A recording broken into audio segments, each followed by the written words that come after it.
Chapter number 5 forms of market, 12th economics, Maharashtra board का syllabus के हिसाब से जो 5th चैप्टर है वो चैप्टर्स इंपॉर्टेंस क्यों है, आपको ये चैप्टर्स क्यों पढ़ना चाहिए, ये चैप्टर्स आपको ऑप्शन में नहीं डालना चाहिए, रीजन क्या है, इस वीडियो में हम डिटेल में डिस्कस करेंगे। ठीक है, पूरा अच्छे से नोटबुक पेन पेंसिल लेके बैठ जाइए, मैं आपको याद करवा दूंगा आंसर। ठीक है, इस चीज की मैं आपको गारंटी देता हूँ, बस आप नोटबुक पेन पेंसिल लेके बैठिएगा। ठीक है, जो मैं समझा रहा हूँ बस उतना आप करिएगा, आपका पूरा अच्छे से सिलेबस भी कंप्लीट हो जाएगा। अभी तक हमने ऑलरेडी बहुत सारे वीडियोस इकोनॉमिक्स के डाले हैं, first second third fourth chapters पे, अब ये 5th चैप्टर पे हम लोग डिस्कस कर रहे हैं। ठीक है, इस टॉपिक का नोट्स चाहिए रहेगा तो लिंक डिस्क्रिप्शन में डाल दूंगा, मैंने खुद का मेरा नोट्स बनाया है, जाके चेकआउट कर लीजिएगा। ठीक है ना, अब हम लोग डिस्कस करते हैं फॉर्म्स ऑफ मार्केट बेसिकली क्यों इंपॉर्टेंट है। देखिए, अगर आप ये चैप्टर्स देखोगे तो टोटल इसमें कितने क्वेश्चन बनते हैं, टोटल इसमें 5 क्वेश्चन बनते हैं।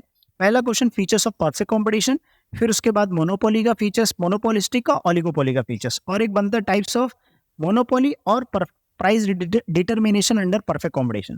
तो ये टोटल 2 या 3 लेक्चर्स लगेंगे मुझको खत्म करने के लिए। अब इस चैप्टर ये इंपॉर्टेंस इसलिए इसको ऑप्शन में इसलिए नहीं डालना चाहिए क्योंकि इसमें पॉइंट्स है, तो पॉइंट्स याद करने में आपको ज़्यादा टाइम नहीं लगेगा। ठीक है, अगर आप एक बार पॉइंट्स याद कर लिए और आपको थोड़ी सी इंग्लिश आती है जो अपन चैट करते हैं ना व्हाट्सएप पे, अगर वो वाली भी इंग्लिश अपने को आती है ना, तो भी अपन पॉइंट तो याद है वो लिख दिया और फिर एक्सप्लेनेशन खुद से लिख दिया तो भी आपको मार्क्स मिलेंगे। ठीक है, और इस चैप्टर से आपको ये जान के हैरानी होगी कि इस चैप्टर से 8 मार्क का क्वेश्चन पूछा है, क्वेश्चन नंबर 6 में मोनोपोली के ऊपर पूछा है। तो ऐसे कभी सरप्राइज अगर बोर्ड को देना हुआ ना तो सरप्राइज दे सकता है, इसीलिए चैप्टर को पढ़ना बहुत जरूरी है। ठीक है, नाउ यू अंडरस्टूड। अब जो है हम लोग इसमें अगर आप इंट्रोडक्शन देखोगे तो इंट्रोडक्शन में जो है दो तीन चीजें बताया कि मार्केट क्या होता है। ठीक है, मार्केट अगर आप बोलोगे market a place where goods and services are being exchange, market एक ऐसा प्लेस है जहाँ पे गुड्स एंड सर्विसेज क्या किया जाता है, एक्सचेंज किया जाता है, जहाँ पे ट्रेड होता है, एक पैसा देता है उसके बदले गुड्स खरीदता है। तो एक मार्केट होता है जहाँ पे गुड्स एंड सर्विसेज एक्सचेंज होता है। एक मार्केट ऐसा होता है जहाँ पे अपन कभी सेलर से मिलते ही नहीं, जैसे फ्लिपकार्ट से खरीद लिया, अमेजोन से खरीद लिया। तो एक्सचेंज करना goods and services, a place where goods and services are being exchange is called as market. ठीक है, बाकी बुक में आप लोग पढ़ लीजिएगा। ठीक है, नाउ अब जो है इसमें एक चीज और दिया है यहाँ पे, क्लासिफिकेशन ऑफ मार्केट। तो क्लासिफिकेशन ऑफ मार्केट बेसिकली 3 तरीके से है, एक तो प्लेस से है, एक तो टाइम से है, और फिर क्या है कॉम्पिटिशन से। तो अपना जो सबसे ज्यादा फोकस होगा ना ये इस चीज पे होगा। किस पे होगा, अपने को फोकस इस चीज पे सबसे ज्यादा करने होंगे, इस चीज पे अपने को सबसे ज्यादा फोकस करना है क्योंकि ये अपने लिए इंपॉर्टेंट है, इसमें परफेक्ट है और इम्परफेक्ट है। ठीक है, डिटेल में डिस्कस करेंगे। अब ये क्लासिफिकेशन प्लेस और टाइम वाला जो है ना ये थोड़ा सा हम लोग पढ़ लेते हैं। देखो, प्लेस मतलब एक तो अपना घर के बाजू वाला जो दुकान है वो हो सकता है, एक तो वाशी का एपीएमसी मार्केट है हो सकता है। ठीक है, या फिर हो सकता है कि अपना कोई स्टेट दूसरी स्टेट्स का मार्केट हो। ठीक है, या हो सकता है एग्जाम्पल के तौर पे अपन दुबई का मार्केट से जाके खरीद रहे आईफोन खरीद रहे। तो अब अगर हम लोग विद इन कंट्री के अंदर कर रहे हैं तो वो नेशनल हो जाएगा। क्या हो जाएगा, वो नेशनल हो जाएगा।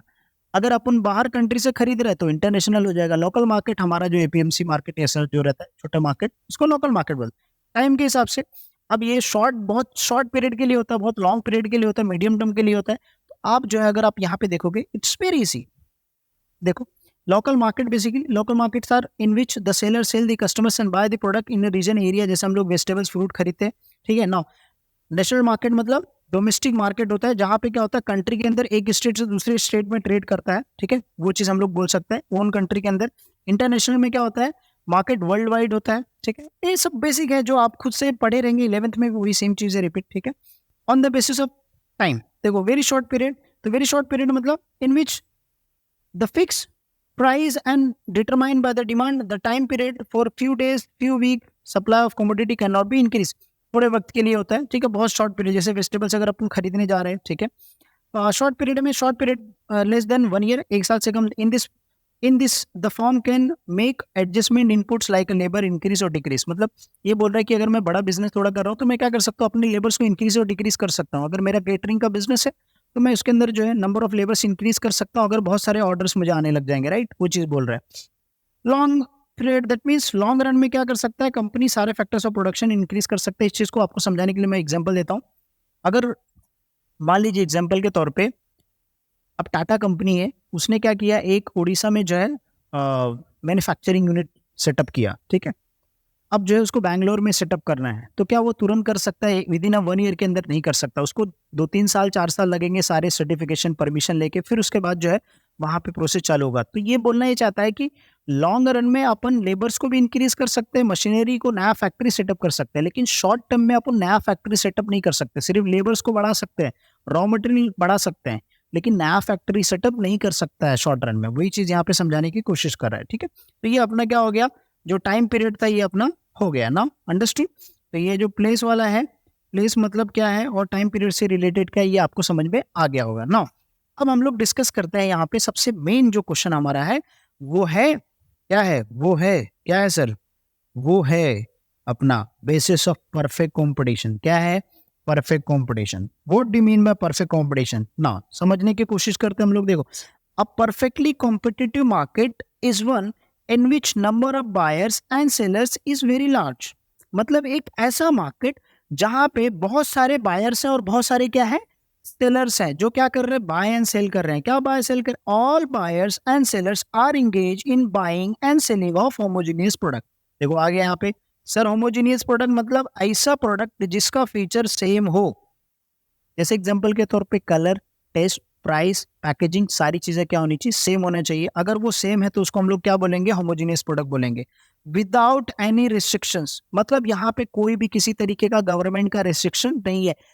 कंज्यूमर फ्रीली क्या कर सकता है, बाय कर सकता है, सेलर फ्रीली क्या कर सकता है, सेल कर सकता है, ठीक है। बट कौन सा प्रोडक्ट होना चाहिए, होमोजेनियस। तो आप लोग लिखो, परफेक्ट कंपटीशन एक ऐसा मार्केट है जहां पे बहुत सारे बायर्स और सेलर्स क्या करते हैं, बाइंग एंड सेलिंग करते हैं। बाइंग एंड सेलिंग करते हैं, किस चीज का बाइंग एंड सेलिंग करते हैं, होमोजेनियस प्रोडक्ट का। होमोजेनियस प्रोडक्ट मतलब प्रोडक्ट का जो फीचर है, जैसे कि कलर, टेस्ट, पैकेजिंग, ठीक है, ये सारी एक्सेट्रा सब क्या होनी चाहिए, सेम होनी चाहिए। क्या होनी चाहिए, सेम। उसको हम क्या बोलते हैं, होमोजेनियस प्रोडक्ट। हमको अगर होमोजेनियस प्रोडक्ट का एग्जांपल चाहिए तो हम लोग एग्रीकल्चर प्रोडक्ट का, जैसे राइस का एक ले सकते हैं एग्जांपल्स, ठीक है।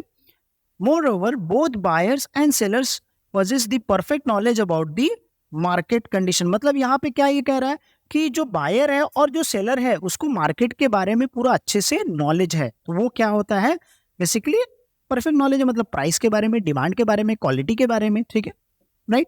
ये perfect knowledge buyer and sellers को होना चाहिए। आपका इंट्रोडक्शन हो गया। क्या हो गया, इंट्रोडक्शन। अब हम लोग क्या करते हैं, फीचर्स डिस्कस करते हैं। Following are the features of the perfect competition. पहला फीचर्स क्या बोलता है, large number of buyer and seller.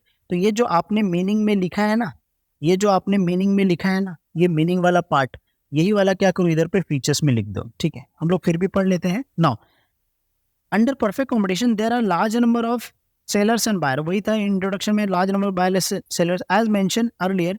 Each sellers forms, देखो each sellers forms a negligible part in the total market. मतलब क्या बोल रहे हैं कि अब इतना बड़ा मार्केट है, उस मार्केट में एक छोटा सा शॉप है, एक छोटा सा सेलर है या एक दूसरा सेलर है, तो उसके आने जाने से क्या है, कुछ मार्केट को इफेक्ट नहीं होगा। तो उसको अपन निग्लेक्ट कर सकता है, ठीक है, निग्लेक्ट कर सकता है। निग्लिजिबल दैट मीन्स वो मार्केट के अंदर कुछ इफेक्ट नहीं कर सकता बेसिकली, ठीक है। Hence none of them in a position to influence the price and the supply in the market. मतलब जो है कोई भी बायर और सेलर के पास इतना पावर नहीं होता है कि मार्केट के अंदर इफेक्ट करे। क्यों, क्योंकि there are large number of buyer, large number of sellers, ठीक है।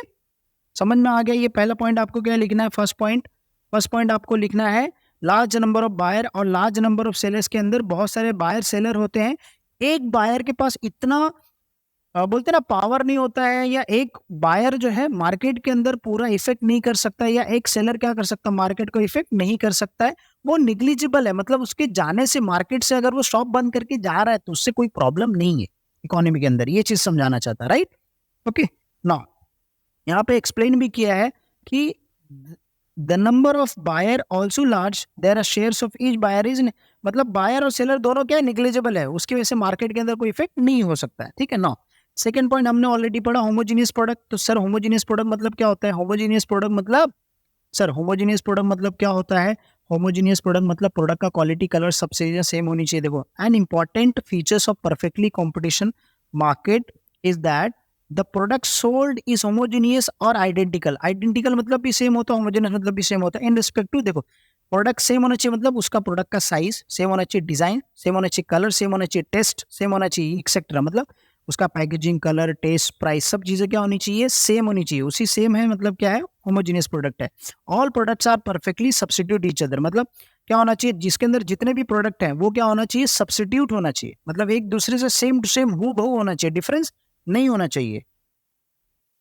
फ्री एंट्री फ्री एग्जिट, मतलब फॉर एग्जांपल मान लीजिए कि अगर कल का आपको इस मार्केट में अंदर एंट्री करना है, ठीक है, इसको मैं थोड़ा रफ करता हूँ ताकि पॉइंट देगे आपको।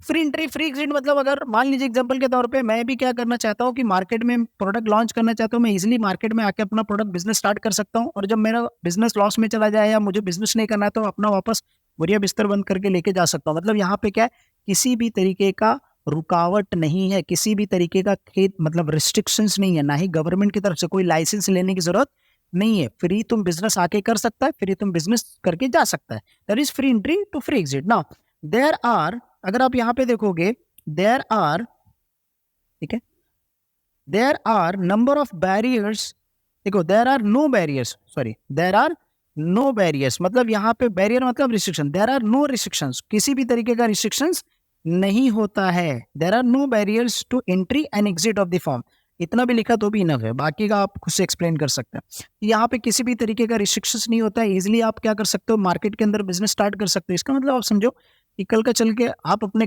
मार्केट, आपके नियर बाय लोकेशन पे, वहां पे आपको दुकान शॉप ओपन करना है, ओपन करो, नहीं चला बिजनेस बंद करो, चल गया तो और अच्छी बात है। तो आप क्या करो, एंट्री करने के लिए और एग्जिट करने के लिए किसी से परमिशन लेने की जरूरत नहीं पड़ी, तो मतलब फ्री एंट्री फ्री एग्जिट, ठीक है। एनी फर्म कैन एंटर और quit the industry at its own will, मतलब वो अगर मेरे को चाहिए, मेरे को बंद करना है, बंद कर सकता हूँ, राइट, मुझे ओपन करा तो मैं ओपन कर सकता हूँ, किसी से परमिशन लेने की जरूरत नहीं है, लाइसेंस की जरूरत नहीं है। If there is a hope for profit the firm will enter in the market, if there is possibility of loss then firm will leave. अगर लगता है कि भाई मैं इधर शॉप ओपन करूंगा, मेरे को प्रॉफिट होगा बिजनेस को, तो मैं बिजनेस स्टार्ट करूंगा। अगर मुझे लगता है भाई बिजनेस अगर स्टार्ट किया प्रॉफिट नहीं होगा, तो मैं क्या करूंगा, बिजनेस को बंद कर दूंगा, right. So I can enter और exit freely. Now single price, अब सिंगल प्राइस मतलब क्या होता है, देखो सिंगल प्राइस मतलब यूनिफॉर्म प्राइस, इसके अंदर प्रोडक्ट जितने भी बायर सेलर है, जो भी प्रोडक्ट बेच रहे हैं, वो सब प्रोडक्ट का प्राइस क्या होता है, सेम होता है। सब प्रोडक्ट का प्राइस क्या होता है, सेम। इसके अंदर प्रोडक्ट का प्राइस डिफरेंट नहीं होता है, सभी लोग क्या करते हैं, सेलर सेम प्राइस पे, देखो। एंड सिंगल यूनिफॉर्म प्राइस मतलब same price prevails under the perfect competition. अब ये जो प्रिवेल्स प्राइस है, दैट मीन्स यहाँ पे इकोनॉमी के अंदर देखो, एक डिमांड है, ये डी कर्व है, और एक कर्व क्या है, सप्लाई कर्व है, इसको एसएस कर्व। अगर आपने law of demand, law of supply नहीं पढ़े, वीडियो जाके देख लो, फिर आपको समझ में आएगा। अब जो है ये मेरा डिमांड कर्व है, ये मेरा सप्लाई कर्व है। अगर ये दोनों को मैं मिला देता हूं तो यहाँ पे एक इक्विलिब्रियम पॉइंट निकलता है। इस इक्विलिब्रियम पॉइंट को जो प्राइस हमने डिसाइड किया, मतलब ये जो इक्विलिब्रियम पॉइंट है, यहाँ से जो प्राइस डिसाइड हुआ, इस प्राइस को हम लोग क्या बोलते हैं, इस प्राइस को हम बोलते हैं prevailing price in the market, that means current price in the market. So I hope you understood, सभी लोगों को समझ में आ गया होगा, राइट। नाउ तो आपको समझ में आ गया what is perfect, what is single price. तो ये जो सिंगल प्राइस है बेसिकली डिसाइड किया जाता है मार्केट फोर्स के हिसाब से, डिमांड एंड सप्लाई के हिसाब से। तो जो प्राइस डिटरमाइन होता है उसको हम क्या बोलते हैं, प्रिवेलिंग प्राइस और सिंगल प्राइस और uniform price, that is decided by the, देखो यहाँ determine by the intersection of demand and supply, जो मैंने आपको समझाया, ठीक है। नाउ अब उसके बाद perfect knowledge of the market, मतलब जो है यहाँ पे जो बायर है और जो सेलर है, जो बायर है जो सेलर है, उसके अंदर परफेक्ट नॉलेज होना चाहिए मार्केट कंडीशन के बारे में।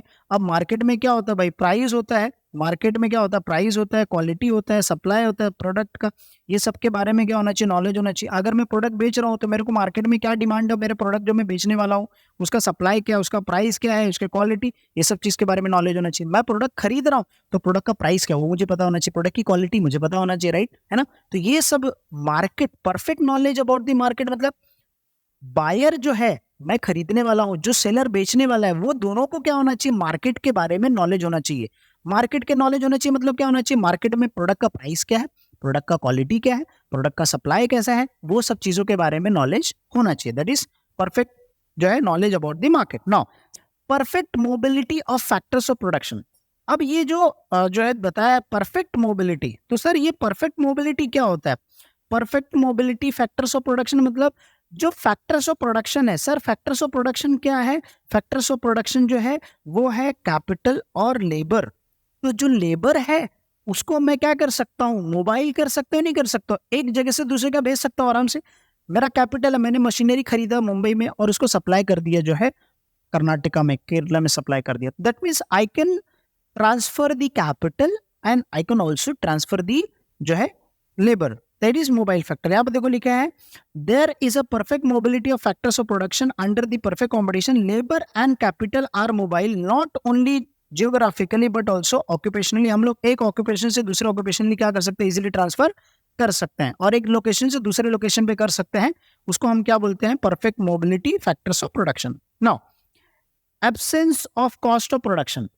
एब्सेंस कॉस्ट ऑफ प्रोडक्शन मतलब क्या होता है, इसको रफ करो ताकि विजिबल हो। Now absence cost of production मतलब, एब्सेंस मतलब नो, यहाँ पे आप लिख सकते हो नो।